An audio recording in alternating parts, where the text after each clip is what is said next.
57 at this hour in Astoria, cooling down to 66 in Eugene, 74 currently in Portland. In the morning, mostly cloudy skies, temperatures here in town between 45 and 50 degrees. At 6 o'clock, World News Tonight is next.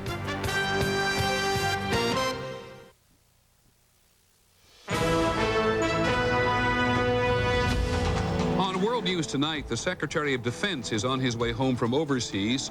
This is a decisive weekend.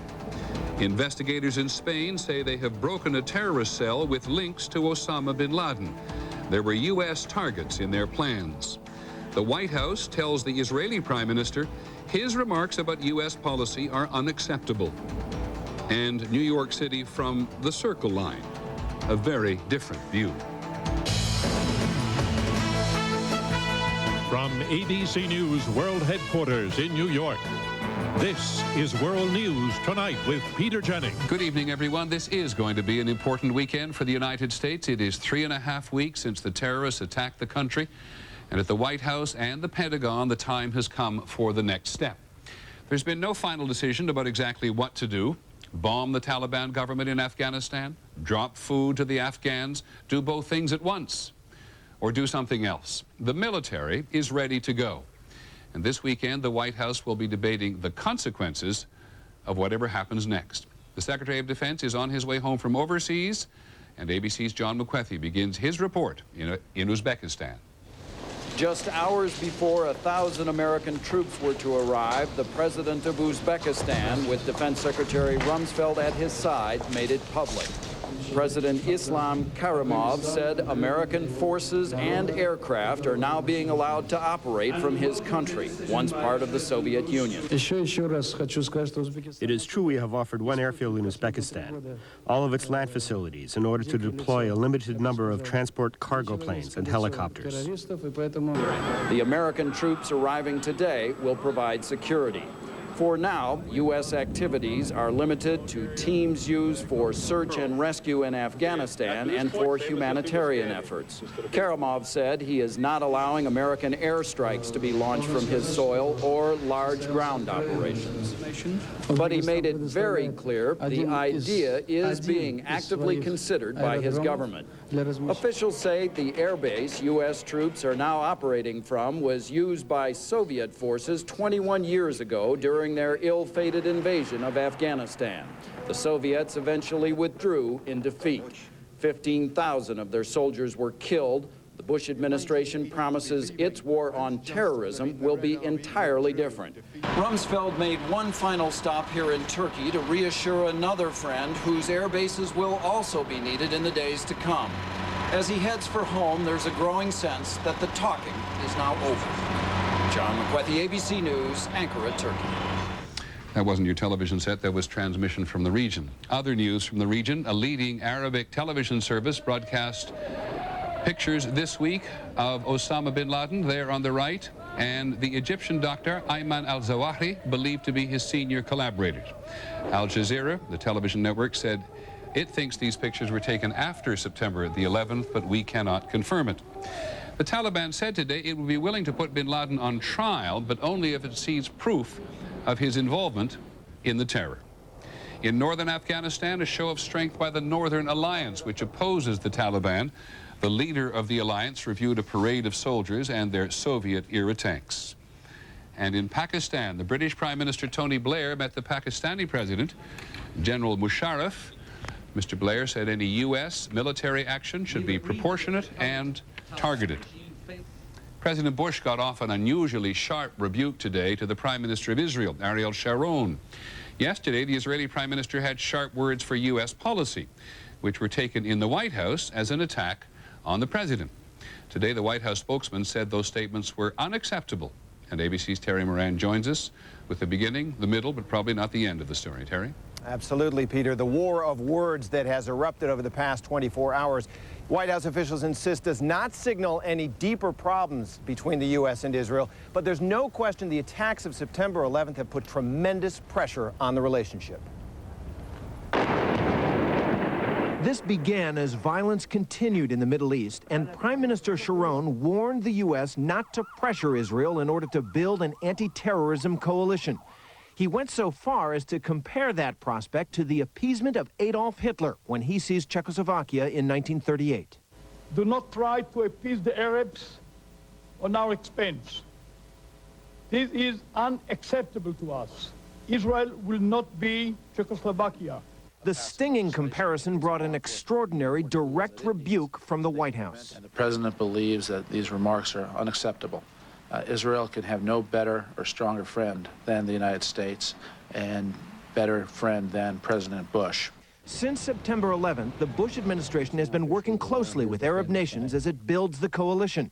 3 days ago, the president himself alarmed Israeli leaders and pleased many Arabs by announcing for the first time his support for Palestinian statehood. The idea of a Palestinian state has always been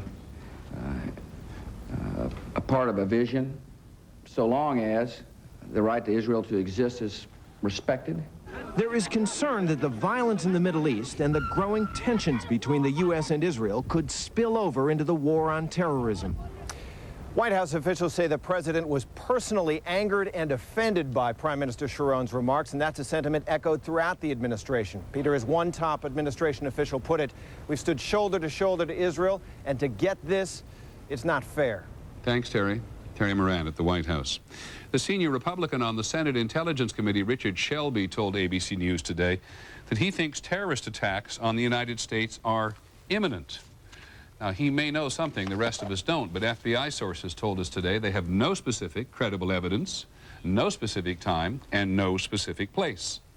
There is, as you know, a fairly vast international effort now to head off whatever may be out there. And bit by bit, the authorities say they have rolled up small cells in Europe which they believe have a bin Laden connection. So we have another exclusive report from our investigative unit, and here is ABC's Brian Ross. Brian? Peter, the fact is the investigation is much more focused on what could be next rather than what happened on September 11th. And many of the most promising leads are coming from overseas. The investigation in Spain has been focused on why hijack ringleader Mohammed Atta spent 12 days here in July, putting more than 1,000 miles on his rental car. As the Spanish police chief put it, he wasn't here to play parcheesi. Today, police said a man they had arrested last week was supposed to have been the next Mohammed Atta, the next bin Laden suicide bomber targeting Americans. He is a 33-year-old Algerian who authorities now say was one of 3 suicide bombers recruited months ago for strikes next March against the U.S. Embassy in Paris and other American sites in Europe. You've got people that are extremely experienced, veterans that are extremely violent and are very motivated. As with the dead hijackers, police discovered a diary and a will already prepared, with a stick figure drawing of a man with what police say was a bomb on his belt. In one of these characters' diary, that he was longing to become a martyr. We stopped this cell from acting. We don't know how many more are left. Also discovered in the police raids, hidden in a washing machine, 30 hours of videotapes showing the suspected terrorist had battlefield experience. One tape shows an attack on an Algerian truck convoy. They murdered the survivors by slitting their throats. Another tape shows them fighting with Muslim Chechens against the Russian army. The tape shows a captured Russian soldier being machine-gunned to death. They think that they can eventually bring the West to its knees. They want to create as much bloodshed and death as they possibly can. The Spanish cell was directed out of France, and today in Paris at the Ministry of Interior, authorities continued to interrogate the 2 suspected leaders who had the American embassy in their sights. One of them is described as a computer nerd who was found with what authorities say was a notebook of secret codes. Authorities say he was to get the go-ahead for the embassy attack by internet, with a message that could be hidden in any website, as seen in this demonstration. With a few clicks and the right password, a picture of the Mona Lisa, revealing a 757 seating chart. Bin Laden himself has been able to develop tools and use tools that are very much in the 21st century. Now FBI squads here are looking for similar coded internet messages, with authorities telling ABC News today a number of terrorists remain in hiding in this country, with some of them now under active law enforcement surveillance. Peter? Thank you, Brian. Brian Ross with our investigative unit.